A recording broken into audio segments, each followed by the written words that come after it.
नमस्कार माता भगिनींनो, तर माझी लाडकी बहीण या योजनेअंतर्गत ज्या महिलांची ई-केवायसी पूर्ण झाली नसेल त्यांच्यासाठी सर्वात मोठी आनंदाची बातमी या ठिकाणी आलेली आहे। कारण आता ई-केवायसी करणे सोपे झालेले आहे। बघा माता भगिनींनो, ही जी वेबसाईट दिलेली आहे ladkibahin.maharashtra.gov.in ही वेबसाईट तुम्हाला ओपन करावी लागेल आणि या ठिकाणी तुम्हाला स्पष्ट म्हटलेलं आहे ई-केवायसी प्रक्रिया पूर्ण करण्यासाठी इथे क्लिक करावं लागेल। तर या ठिकाणी तुम्हाला क्लिक करावं लागेल। तर क्लिक केल्याबरोबर तर या ठिकाणी अशा प्रकारचा इंटरफेस तुम्हाला ओपन होणार आहे।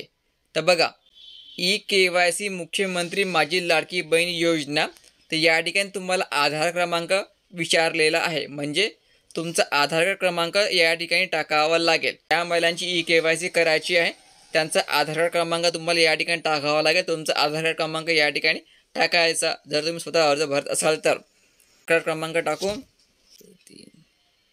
या ठिकाणी आधार क्रमांक टाकलेला आहे। तर या ठिकाणी तुम्हाला कॅप्चा जो आहे हा कॅप्चा या ठिकाणी टाकायचा, कॅप्चा व्यवस्थित टाकायचा। कॅप्चा महत्त्वाचा असते, चुकला तर तुम्हाला पुन्हा या ठिकाणी टाकावं लागेल।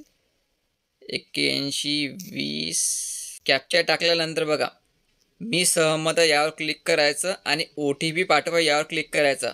आधार क्रमांक चेक करून टाकायचा, ठीक आहे।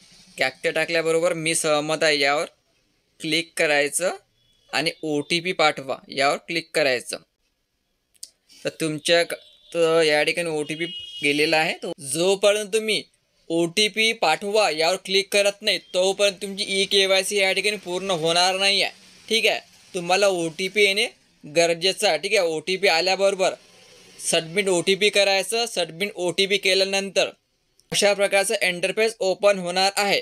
या ठिकाणी तुम्हाला वडिलांचा किंवा पतीचा आधार क्रमांक विचारला जाणार आहे। तर या ठिकाणी तुमची ई-केवायसी पूर्ण झालेली आहे। हाफ ई-केवायसी लक्षात ठेवायचं, हाफ ई-केवायसी पूर्ण झालेली आहे। बस यानंतर तुम्हाला काही करायची गरज नाही आहे। OTP सबमिट करून टाकायचा, तुमची हाफ ई-केवायसी पूर्ण होणार आहे। लक्षात ठेवायचं, OTP सबमिट केल्यानंतर तुमची हाफ ई-केवायसी पूर्ण होणार आहे। जेव्हा तुम्हाला अशा प्रकारचा इंटरफेस ओपन होईल तेव्हाच तुमची ई-केवायसी हे पूर्ण होणार आहे।